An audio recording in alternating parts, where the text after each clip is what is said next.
Welcome, everybody. Thank you for being here. It's, we've got panelists from all over the place, but it is 80 degrees here in Reno today, so it's a beautiful sunny day. So thank you for spending some time on Zoom with us today. Hello and welcome to our final installation of the Core Humanities Speaker Series.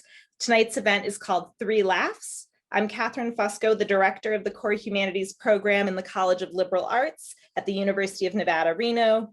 And before I introduce our guests, I want to thank the Core Humanities Programming Committee, especially Breton Rodriguez, as well as the CH Administrative Assistant Christopher Stansel, and our student worker, Richie Bednarski, and the Office of Marketing and Communication in the College of Liberal Arts. Thank you all for helping make this event possible this evening. And so tonight, we're thinking about laughter. As some philosophers have argued, laughing makes us human. Others have argued that being laughed at makes us human. Still others have argued that laughter serves a disciplining function. We learn what not to do because people laugh at us. And others still have seen laughter as anarchic and carnivalesque. Our panelists tonight have read deeply in theories of laughter and have produced their own important accounts of laughter in the human, laughter in identity, and laughter in the political. I'll introduce them now before asking them each to introduce a laugh that they've selected for us to watch together. We'll watch the laughs that they've chosen, hear why they're significant or interesting, and then we'll have time for a few questions at the end. So if you'd like to ask questions, you can use the Q&A function at the bottom of the Zoom screen.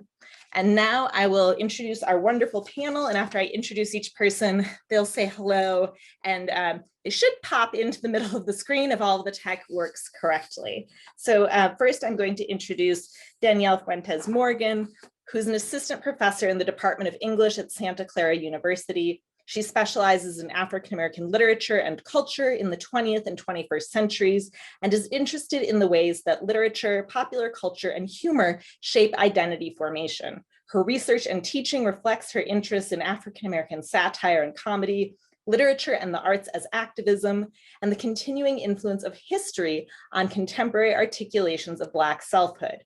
Her book, Laughing to Keep from Dying, African-American Satire in the 21st Century, was published in November 2020 by University of Illinois Press and addresses the contemporary role of African-American satire as a critical realm for social justice. Hi, thank you so much.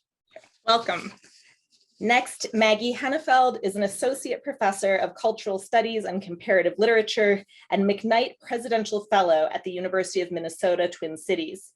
Her research focuses on comedy, feminist theory, and silent film history. She's the author of the award-winning book, Specters of Slapstick and Silent Film Comedians from Columbia University Press, and co-editor of the journal Cultural Critique, and co-editor of 2 volumes, Unwatchable from Rutgers and Objection Incorporated, Mediating the Politics of Pleasure and Violence. She is currently co-curating a DVD Blu-ray set on cinema's first nasty women and writing a second monograph about the history of women who allegedly died from laughing too hard. So if you'd say hello. Hi, thanks so much for having me. Welcome, welcome. And then finally, we have Anca Parvulescu, who is professor of English and comparative literature at Washington University in St. Louis. She is the author of Laughter, Notes on a Passion from MIT, and a number of articles on laughter. She is also the author of The Traffic in Women's Work, East European Migration and the Making of Europe from Chicago, and Creolizing the Modern, Transylvania Across Empires, forthcoming from Cornell. And she's currently at work on a project on the history of the face, provisionally titled Modernist Faces, Physiognomy and Facial Form. Hi, thank you for the invitation. Thank you. So we're now going to meet our laughs for the evening, which I'm so excited to see and to hear about. And I'm going to be attempting to run the tech for this show, so I'll be sharing my screen. When I tested this before, sometimes the film clips came through just a little bit laggy, but they do catch up. So I hope you'll be patient with our technology. And so first, we have Dr. Parvulescu's presentation. Would you like me to pull up the slides first? The clip is fine. The clip is fine. Okay, so I'm going to go ahead and share my screen and watch our clip.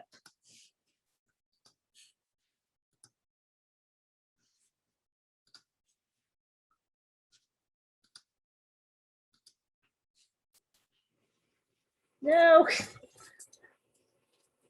On the left, a crowd of wrestlers.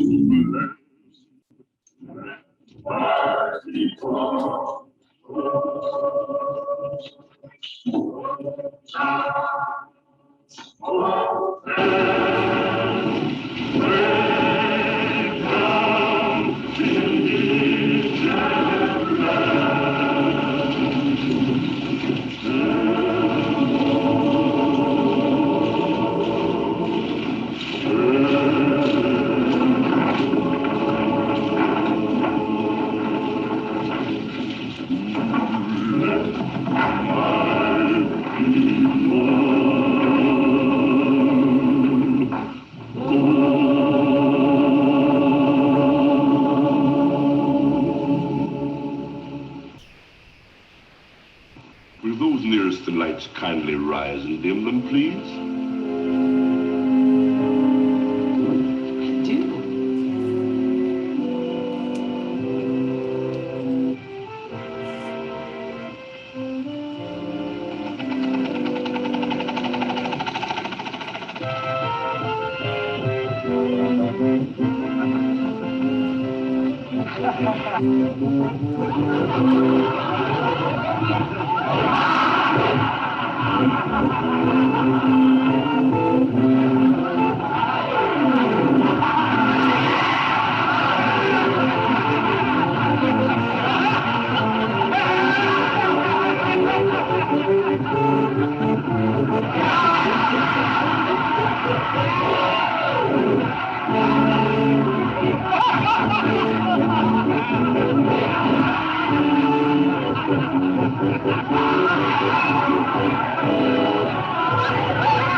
Am I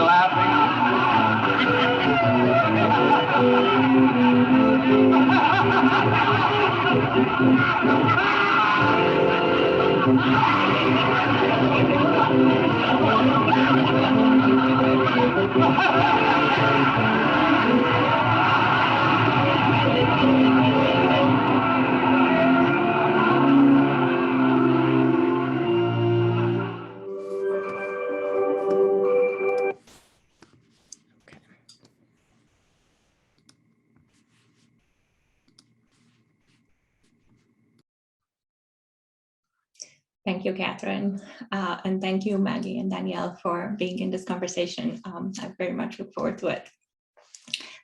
So the clip I chose to share with you tonight comes from a classic of American cinema that I'm sure many of you know or know of, Preston Sturges' Sullivan's Travels from 1941. It is a film in which Hollywood stages itself, much like this past year's Mank, if you've seen that. In this case, Sullivan's Travels is a film about Hollywood's investments in laughter. This is why I thought it might be productive for us to see it together tonight and talk about it. If you can pull up the second slide.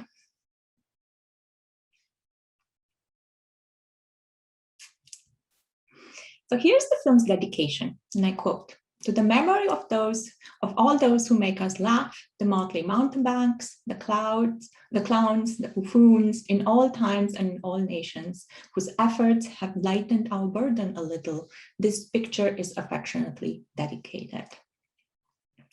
The third slide. The premise of the film borrows from political philosophy to ask a simple but consequential question. What do the people want? And the people, it turns out, are a movie audience. There's a conflation here of the people understood in a political sense and a film audience. Who can tell what the people want? How can the people be reached? So the narrative of the film has John Sullivan, a successful Hollywood director who has acquired his fame making comedies, taking on the challenge of a social protest film. Confronted with the suspicion that he does not know a lot about human suffering, Sullivan goes on the road to familiarize himself with misery. The problem is that the road itself is a cinematic convention.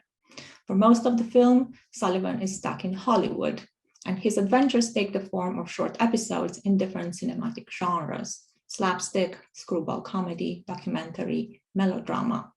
But only up to a point. In his fourth escapade, Sullivan is robbed and eventually finds himself in a southern prison. The next slide. This is where the scene I shared with you comes in. In the culminating scene of the film, and this is the culminating scene, the prison inmates are taken to an African-American church where a movie is screened. They watch Disney's 1934 Playful Pluto. Rumor has it that Sturgis wanted to use a Chaplin clip, but did not get permission rights. No sooner does Pluto begin his tricks that both inmates and churchgoers start laughing and laughing and laughing. Sullivan is puzzled. He looks around in disbelief. Just when he least expects it, he finds what he has been looking for. The premise of the film is that in this scene, Sullivan has unmediated access to the people. Cautious at first, he gradually joins in, wave after wave of laughter. Sullivan laughs and laughs while also observing the laughing people. Now Sullivan has an answer to his dilemma. He realizes that the people do not want social protest movies, calls to action. All they want, according to Sullivan, is a little bit of laughter. Next slide. Back in Hollywood, Sullivan decides he will continue to make comedies. This is the quote, "There's a lot to be said for making people laugh. That's all that some people have." A montage of laughing faces ends the film. The message is that the people will get their relief through laughter, perhaps, as Sullivan's producers insist, with a little bit of sex in it. Next slide. So I propose a few takeaways on the margins of this scene. First, this is a scene of laughter, but laughter is multiple. The laughing participants in this scene do not laugh the same laugh. The churchgoers, the prison inmates, and Sullivan, they laugh together, but not necessarily in unison. Laughter is made up of a plurality of bursts of laughter. And I think this is really important for our theories of laughter just more generally. Second, and related to this, laughter is heterogeneous. Sullivan starts by observing the other inmates' laughter. Surprised, he initially laughs at their laughter before he joins in. Third, laughter turns back upon itself. Here I'm thinking of the sentence, "Am I laughing?" The moment of laughter functions as a moment of self-illumination for the laughing subject. Sullivan can observe the other inmate's laughter, but not his own. The sentence, "Am I laughing?" is addressed to oneself. What happens to me when I laugh? More theoretically, what kind of subject am I when I laugh? Fourth and last, ambivalent politics attached to laughter. Sullivan Travels puts this scene to fairly conservative uses. Comedy is a function of relief and is to function as an alternative to social justice. In an influential meditation on the operation of comedy in mid-20th century, Theodor Adorno and Max Horkheimer called this kind of laughter wrong laughter. Siegfried Krakauer, writing on this film specifically, invoked laughter betrayed. For these critics, this laughter is wrong because it offers a false sense of community, the misleading illusion of communal reconciliation. But although this particular scene functions within this ideological frame, I believe the sentence, "Am I laughing?" can be put to heterogeneous uses as well. The film briefly freezes the image of a pensive Sullivan. I'm thinking of this image here on the left. When faced with the laughter around him, for a moment, his gaze defamiliarizes laughter. The film frames Sullivan's brief moment of suspicion as a close-up of a subtly pensive face about to burst into laughter. The image isolates Sullivan's incipient laugh. There's a moment of pause, a temporal lull, and I'm interested to what happens to the laughing subject in this minimalist temporal lull. "Am I laughing?" is the only line of this scene. The film confronts us, the viewers of Sullivan's Travels, with ourselves, potentially laughing in the movie theater and now perhaps on our couch, looking for a little bit of relief. But the sentence, "Am I laughing?" can also initiate the laughter at the deceiving absurdity of the laughter of the people caught in an ideological net that has co-opted laughter, even laughter, one might say. As I read it, in Sullivan's brief moment of suspicion, the film critically frames its own operation. What do the people want? Apparently laughter. The laughter that comes as a response to this realization can carry many resonances. So I'll stop there. Thank you. And now we'll go to Dr. Morgan. Do you want to set up your laugh at all first?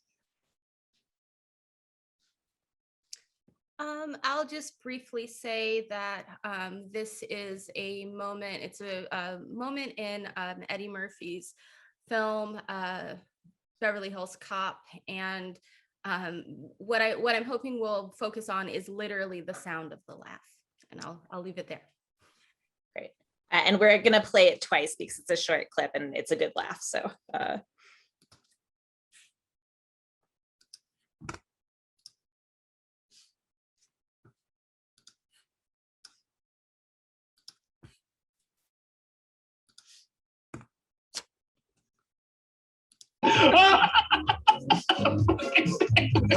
Driving on the expressway.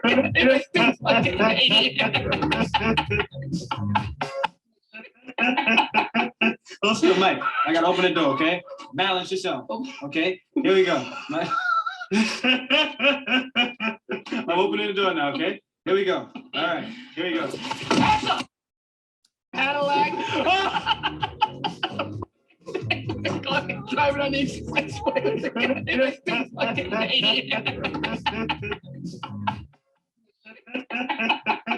Let's go, Mike. I gotta open the door, okay? Balance yourself. Okay, here we go. I'm opening the door now, okay? Here we go. All right, here we go. Okay, thank you so much. So Eddie Murphy's laugh is almost as famous as he is, which is really saying something. In the 80s and 90s in particular, if you heard that laugh, you knew one of two things: either Eddie Murphy was around or someone was impersonating him. The sound of the laugh is famous in the scene from Beverly Hills Cop, but also found elsewhere, and it's so sonically noteworthy that it kind of exists independently, unattached from any movie or any character. So today I want to talk not only about the laugh in the scene, but also about Eddie Murphy's laugh, period. So in this scene, we see one of Eddie Murphy's most famous characters, Axel Foley, a police officer in Detroit, reunited with an old friend for a drunken night on the town. The men laugh and embrace each other, and we hear those signature peals of laughter. In this clip as shown on YouTube, the laughter extends into the next scene as Murphy's Foley and his friend return home for the evening. The laugh is interrupted and cut short by violence, where two men immediately approach Foley, assault him, and knock him unconscious. When he awakes, the men are gone and his friend is dead. This is the major catalyst for the plot. So this is not a spoiler if you haven't seen the movie. This is the major plot point. Foley then leaves Detroit, where he's already in hot water for playing by his own rules, much to the chief's chagrin, for Beverly Hills, where he is not only out of step with the police force, but with the city itself. So I want to think about that moment, that kind of interrupted laughter, as an almost microcosm of what ends up happening with Eddie Murphy. So if you had to make a compilation of sounds from the 1980s, Eddie Murphy's laugh might be right up there next to the bass line from Michael Jackson's Thriller and Ronald Reagan's Mr. Gorbachev, Tear Down This Wall. So I'm really interested in laughter more broadly, because the act itself is often thought to be this uncontrollable emotional response. When the audience laughs, it's because they get the joke, at least supposedly. They understand the content and the context. But for us, something really special happens when the comedian laughs.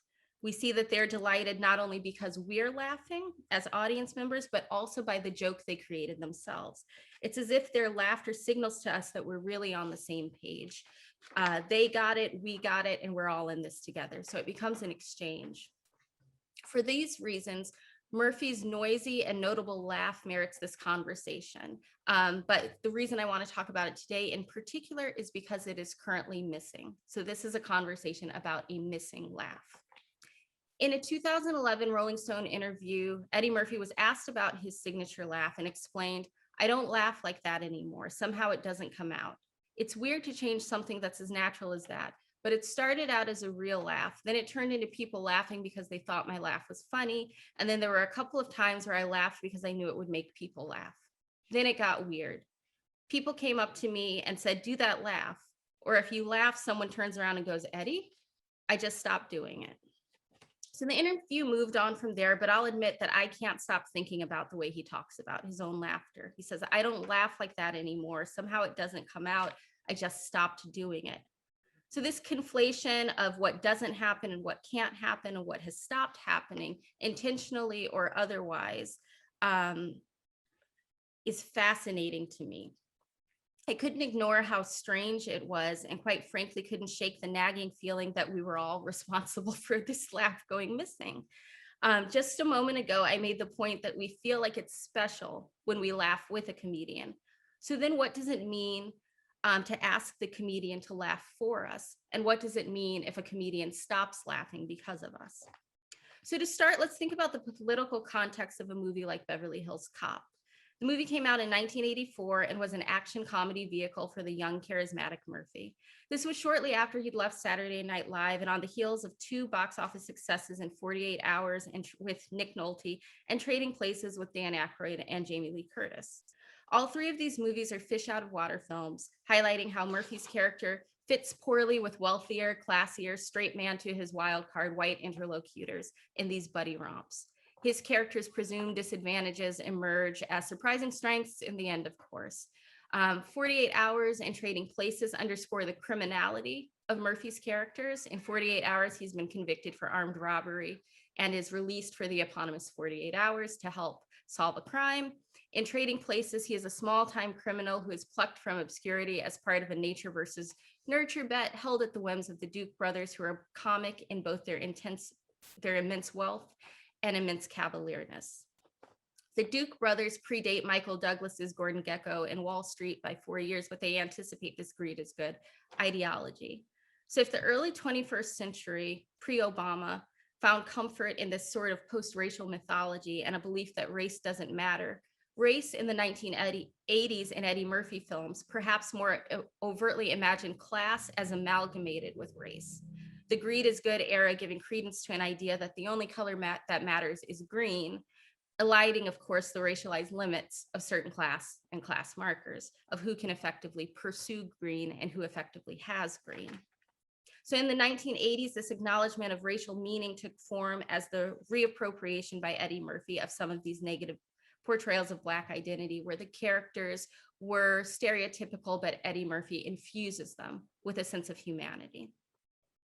So thinking about this sort of ideology of not only the Dukes, for example, in Trading Places, but also Beverly Hills as juxtaposed against Detroit in Beverly Hills Cop is informative. Remember again that this is the era of the overwhelming presidential victory of former movie star and Republican governor of California, Ronald Reagan. And remember that this is during the era of Reagan's use of the term welfare queen as a racist dog whistle that was foundational in continuing to pathologize Black communities. It extended notions of Blackness as necessarily immoral and created new frames for Black abjection that were widely accepted and continue to reverberate today. So for all the ways the 1980s are remembered in the US as ushering in a sort of diverse array of popular figures where Blackness was trendy and pop, and Black celebrities were entering white consciousness through film and television and music in ways they really hadn't before, it was also simultaneously a moment of trendy conservatism. So Black popular figures were either being pathologized for their Blackness, they were being so Black or too Black, or they were thought to transcend race in certain ways. So this sort of conservatism, while embracing nominal diversity, changed the stakes of comedy, what laughter signaled, and what laughing might do. So back to Eddie Murphy's laugh. This is critical if we think about Saturday Night Live and Eddie Murphy's big break and the moment he leaves, where by his own admission, he fit in poorly on that show, a show that, to my mind, for a satire, has become aggressively more and more middle of the road. And his first major, and and since Eddie Murphy's first major characters on the show were also founded on conservative frames of reference that were infused with life by the fact that they were portrayed by Eddie Murphy. So think here of the laughs he got for stereotypical characters like Buckwheat from Little Rascals or Mr. Robinson's Neighborhood. What saves these characters from being just kind of degrading types is the fact that Eddie Murphy is so charming and he's such a brilliant comedian, so charming and brilliant, in fact, that it's very easy to overlook in retrospect how stereotypical these characters he was asked to play were. It's also easy to undersell how important Eddie Murphy's understanding of these characters were and how he elevated them and fleshed them out and endowed them with humanity. We see this even more clearly when he returns to Saturday Night Live and reimagined these characters 35 years later. We don't often talk about how savvy he is, but he was conscious of how his behaviors and performances were being received when he was one of the few Black stars crossing over. So I wonder then if this might be why he doesn't do this laugh anymore. Moving from the 1980s to the 1990s and then into the 21st century, maybe the laugh was just a thing that could go or felt even subconsciously like it had to go. So when Murphy laughed with everyone, we're sharing this special moment. But what if it starts being demanded of you? You not only owe us our laughter then as a comedian, you owe us yours too. Is that any different necessarily than being perceived as a clown? And Eddie Murphy is not a clown. He acknowledges that there were indeed some times he laughed to make people laugh, but he immediately notes, then it got weird. So imagine being one of the greatest actors of your generation, arguably of any generation, and your laughter is now foreclosed to you because it became one more piece of you to be analyzed, to be imitated, and to be commodified. And because the laughter itself was both the characters he played and Eddie Murphy himself, so we associate that laugh with Axel Foley and others, but also with Eddie Murphy, the distinction for audiences between what he was trying to do with these portrayals, these elevated portrayals of traditionally abject Blackness could get blurred. So this change signals to me the sort of optimism and unbridled joy that you experience in your youth and in Black youth in particular, and the ways that as you get older, you become more aware and self-aware. And you start to think about what you might need to let go of to keep yourself safe and to keep something of yourself for yourself. So we protect ourselves then in the ways we can, and in Eddie Murphy's case, even if we are a king of comedy. And perhaps what that means is that literally and figuratively, consciously or subconsciously, we sometimes have to keep our authentic laughter to ourselves. Thanks. Thank you so much. And then last but not least, we have Dr. Hennefeld. Do you want to introduce your laugh or, yeah, okay. Yes, I think my laughs rather need a little bit of contextualization. I just want to say thank you again, Katherine. I love the format of this event. Every Zoom gathering should be this fun. And I have to give a brief shout out to my co-panelists whose books are both must read, and I very nerdily keep them nearby when I'm at my desk talking about laughter, which I do often. So just by way of context, I've been super nostalgic for embodied spaces of collective laughter throughout the pandemic, probably like everyone. Movie theaters, comedy clubs. I've been watching a lot of extremely mediocre comedies on Netflix and just kind of thinking obsessively about how much funnier they'd be to watch in the theater. Particularly recently, Bad Trip with Eric Andre and Tiffany Haddish and Lil Rel Howery, which is a film that's all about the kind of audience experience of affective contagion and collective confusion. So that film was also in mind while I was kind of putting together my comments for this panel, but the clip I want to show picks up also on some of the questions Anca raised about the sort of heterogeneity and plurality of laughing collectives, as well as Danielle's comments about contagion, how contagion is both kind of irresistible, but also dangerous, whereby a laugh can be lost or even stolen from someone. So in this clip, It's not from a film. It's a viral YouTube video that takes place on the subway, the U-Bahn in Berlin. And it was filmed in 2011. And I'll just leave it there for now. All right.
I think you can leave it there.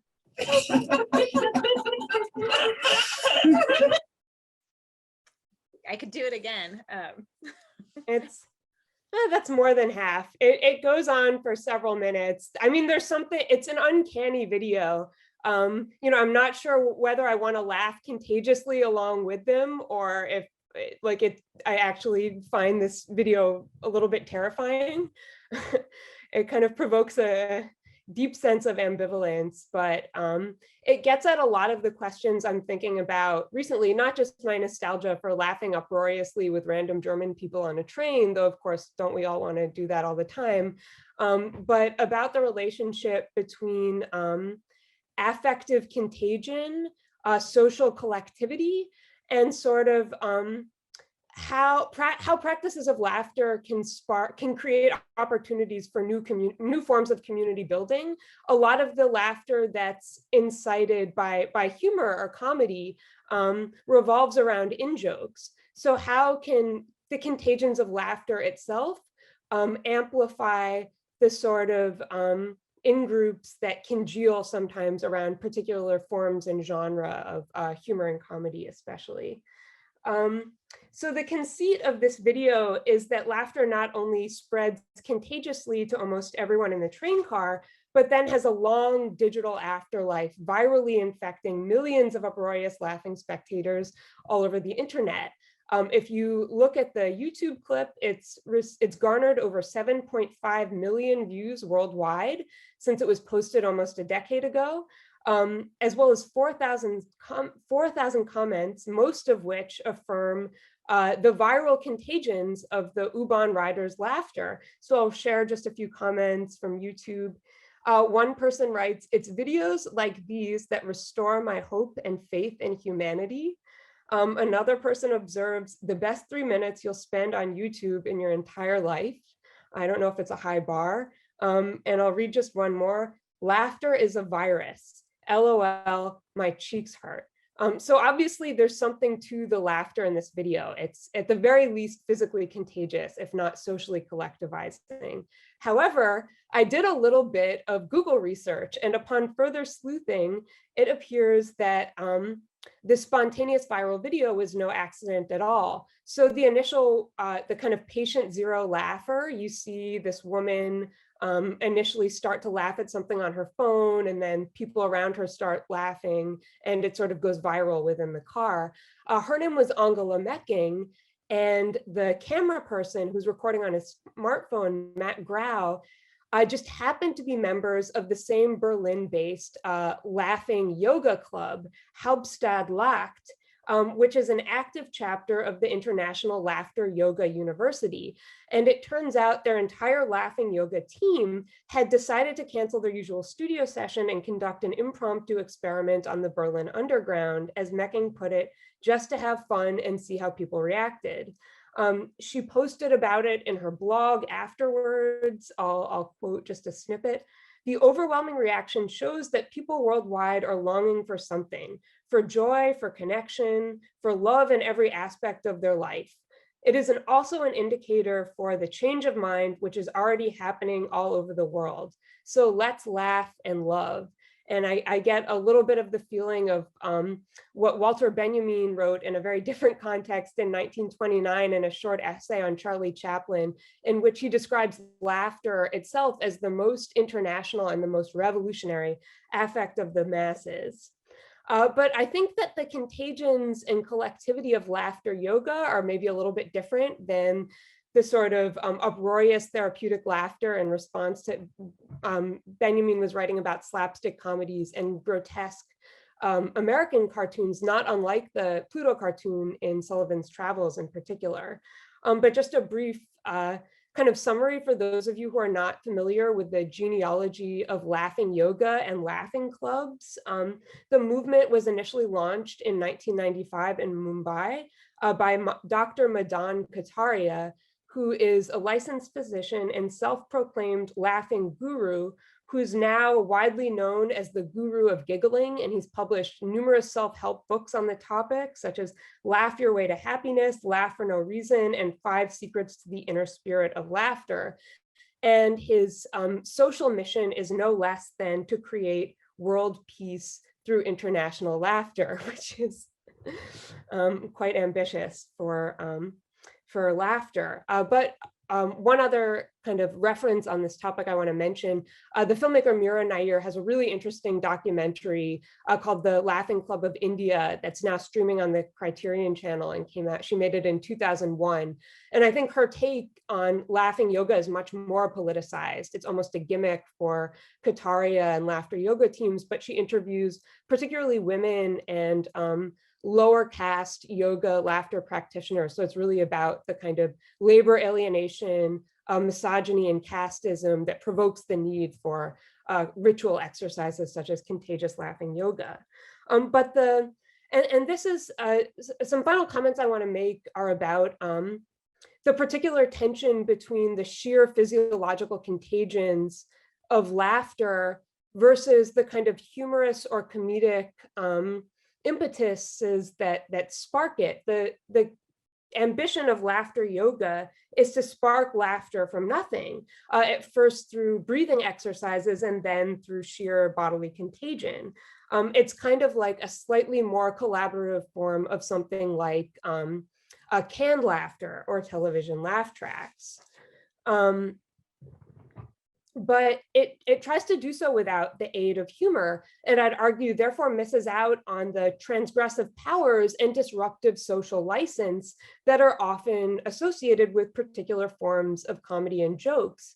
And at its most radical, I think of humor as a kind of practice of world breaking or world rupturing, right? Jokes fundamentally operate by temporarily aligning or bringing together two more or less unrelated or discontinuous things.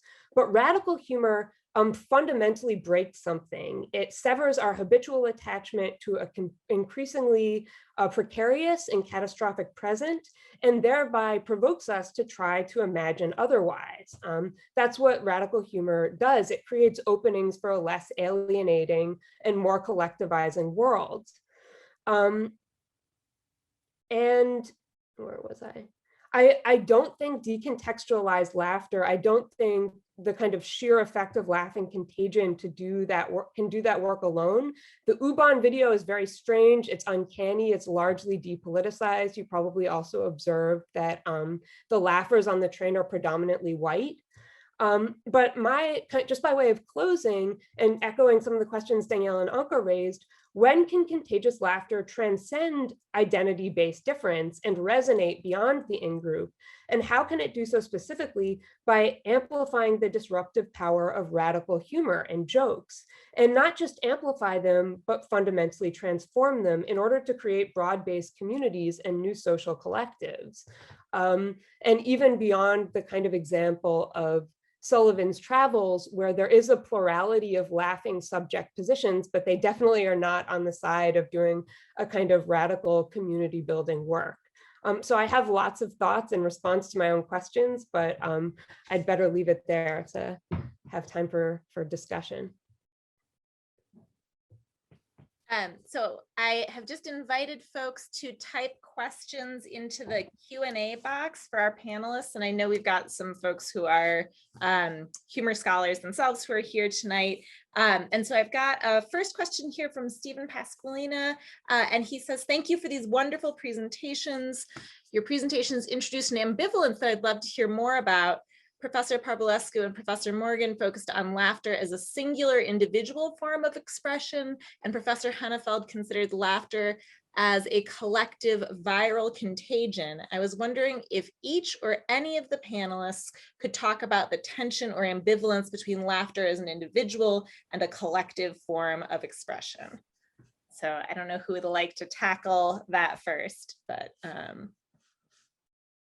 Maggie, do you want to start since you're up here at the moment? Sure. I feel like I just talked a lot, so I wanted to let someone else go. I can be very brief and just say, sure. I think that collective laughter is maybe at its most powerful when it animates a kind of subjective ambivalence on an individual level, and this gets at the sort of dynamics of plurality.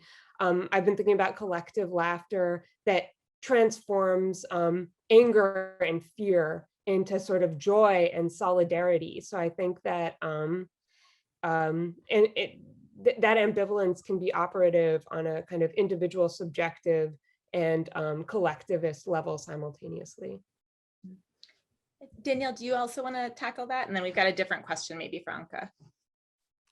Sure.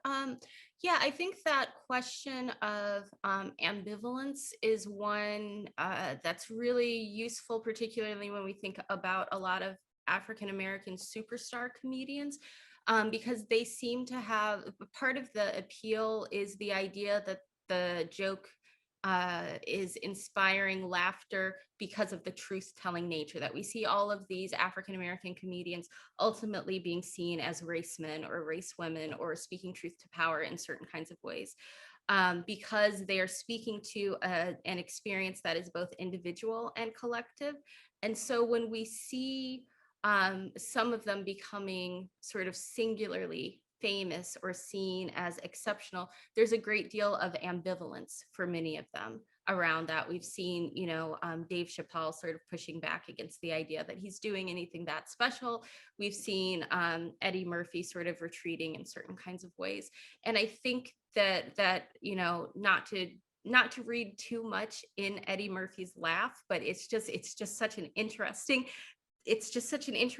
sound and idea, and it feels like it has so much meaning, that it's that same sort of question of what that individual laugh looks like and sounds like and what it represents compared to the idea of the sort of collective laughter where your individual laugh is a part of the collective versus your individual laugh is standing out from the collective and is seen as something separate, which disallows your ability to make that kind of collective move anymore. And I have a question that might be a follow-up for you, Danielle. So from Mike Branch, who is himself a scholar of comedy here at UNR, he writes, Danielle, do you think there is any useful tension between a comic laughing in order to help us laugh and a comedian using a straight-faced presentation in order to provoke a laugh? And I wonder what differences in these these modes might suggest. Yes, I think that's a great question, and it actually struck me when Maggie was talking about the laugh that she shared with us, this idea that you said, and I think very rightly, that as you're watching the laugh, you don't know if you should laugh in response or be sort of terrified of what's taking place, that it's that kind of strange tension. And I think there's that same sense of unease with the straight-faced comedian, that it is often whether or not the comedian thinks we deserve catharsis, is the way I interpret a lot of those straight-faced moments. Are they telling a joke where they want us to know, I'm still on your side, you know, I get it, I'm like you? Or are they telling a joke and saying, this is about you, and if you're indicted, you know, then you're indicted, then you're the guilty party, you're the person that you're the target here. And so I think with Maggie's idea about that kind of tension, that it feels sort of similar even when we make the choice of, should I laugh in response to this laughter, or should I leave? Do I want to say this is a pleasant thing, or this is horrifying? That they're kind of flip sides to the same sort of issue. I might take the privilege of asking my own question, although there are other good questions in the Q&A, and I would encourage people to keep typing their questions in. But I have also had the pleasure of reading our panelists' books, which I would recommend to anyone. And one of the things that you all do in your books is, in different ways, you talk about laughter and thinking. And I think that also comes up in some of the presentations tonight. And so I might start with you, Anca, to ask you to speak a little bit about the relationship between laughter and thinking. And I think that works really well with the question that Sullivan poses, because in some ways, the response of the audience in that clip from Sullivan's Travels does look like that kind of like very bodily, embodied laughter, and because it's a Disney cartoon, right, that it might seem very unthinking. And so I wonder if you could start by saying a little bit about the relationship between laughter and thinking as it comes up for you in that clip. Yeah, so I really like what Maggie said, that laughter is potentially world-breaking or world-rupturing. And that's kind of how I think about the relation between laughter and thinking. Laughter is often described as the beginning of thought, that if you kind of wanted to kind of think about a kind of a mechanism for triggering original ideas, starting with laughter would be a great place. And Benjamin has a great passage on that. But I'm also thinking of something like Michel Foucault's beginning to his book, The Order of Things, where he's basically describing his experience reading, and then he says, and then I laughed. And the premise of that preface is that the entire book, The Order of Things, and it's quite a book, came out of this experience of laughter. So I do think there is something there. If I were to bring that to Sullivan's Travels, which is quite a leap, perhaps what I would say that, and this is why I would insist on the heterogeneity of laughter. I think laughter is easily co-opted. I think it often is. I think there's a kind of a famous line in Freud where Freud pretty much says we never laugh alone. So laughter kind of almost kind of by necessity creates communities. So for me, the question is what kind of community, right? And kind of the most basic question there when we think about theories of community, are these closed communities, or are these communities that are either not closed or are closed but offer the promise or potential for opening, right, at certain moments, right? Because if we were to be a bit cynical, communities are kind of closed.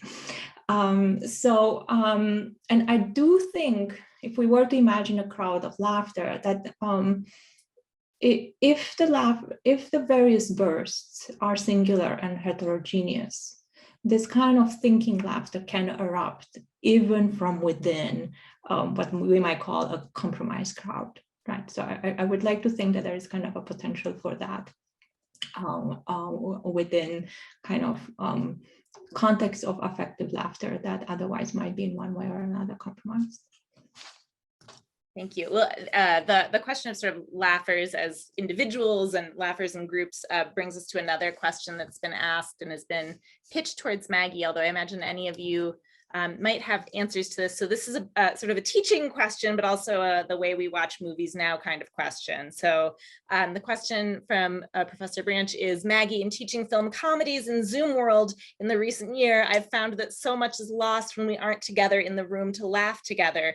Do you think that the fact that increasingly film comedies are being experienced in a streaming and perhaps isolated environment will in the long run change the nature of film comedy?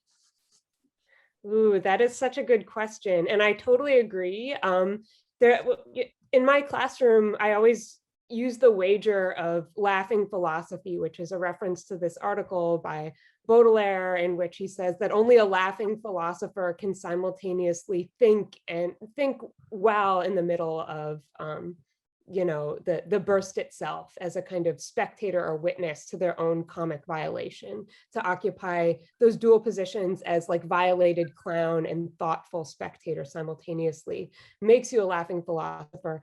And I've been interested in the question of collectivity versus contagion, because I think the fear is often that once laughter is de-individualized or depersonalized, it can no longer be thoughtful, right? It becomes the property of the laughing mob. Or think of the kind of laughter that's provoked by Trump's xenophobic insult comedy at a political rally.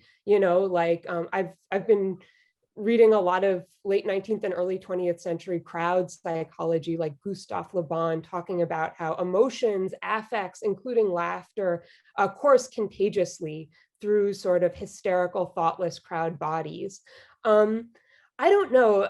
I don't know what the future of film comedy will be. I hope we'll all be vaccinated and safely return to the movie theater and comedy club by, like as soon as possible.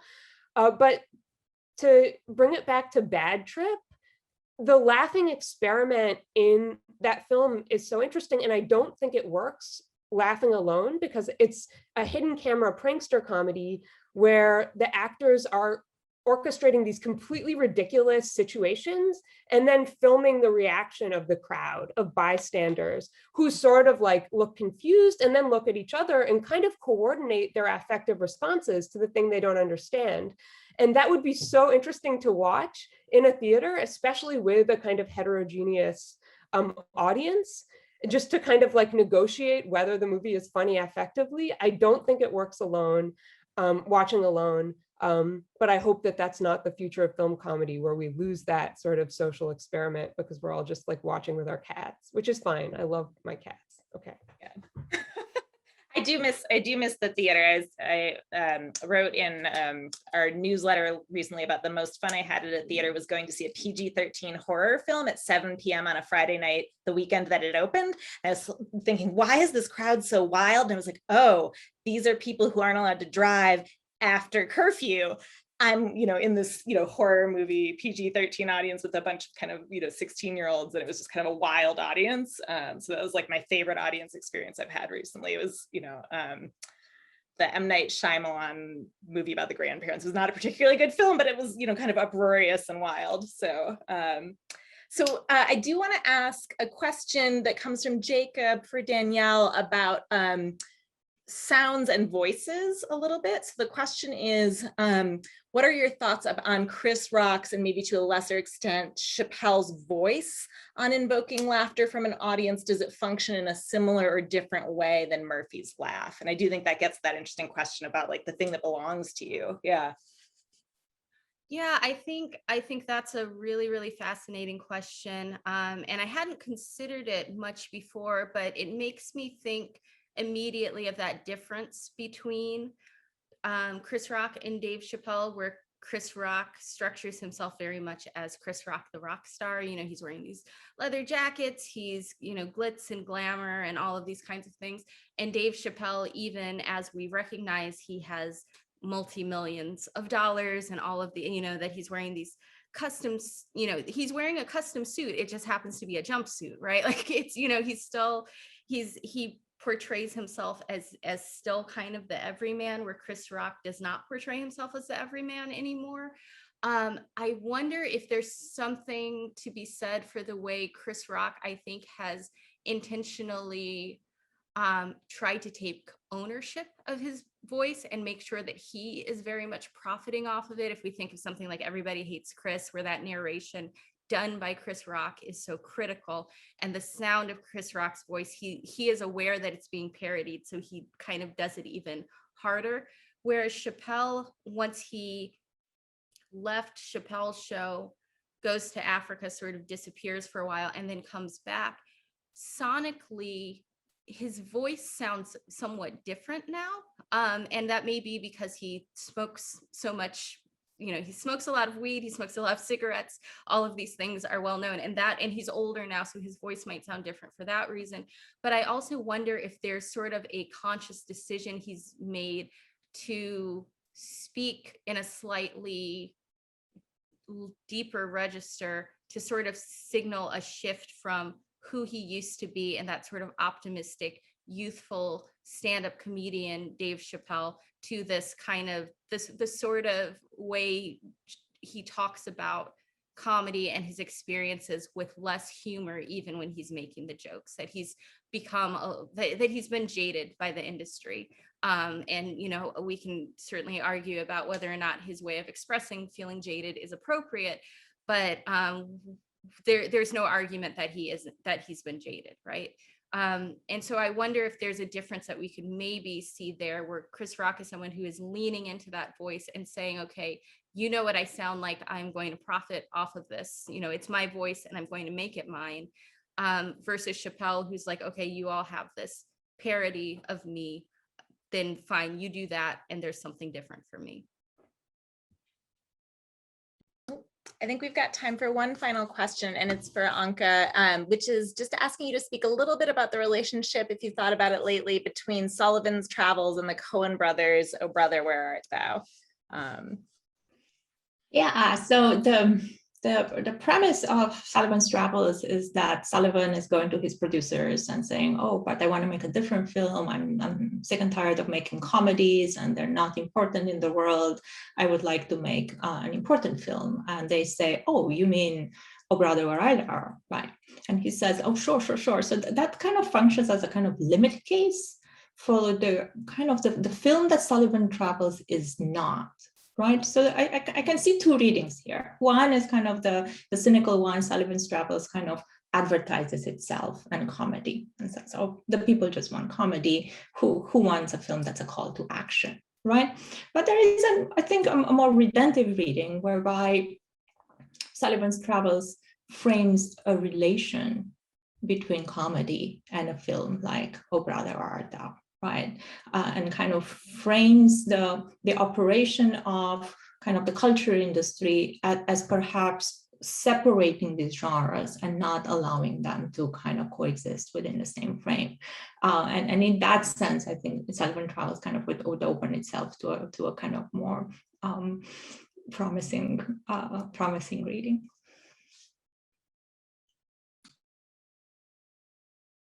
Well, I want to be mindful of everyone's evening, but I have so enjoyed getting to gather these wonderful scholars of comedy and laughter here this evening, and I hope everyone has enjoyed it as much as I have. And I'm sorry that we are not together, so we cannot laugh at these clips together. But I do want to thank our panelists again for joining us this evening.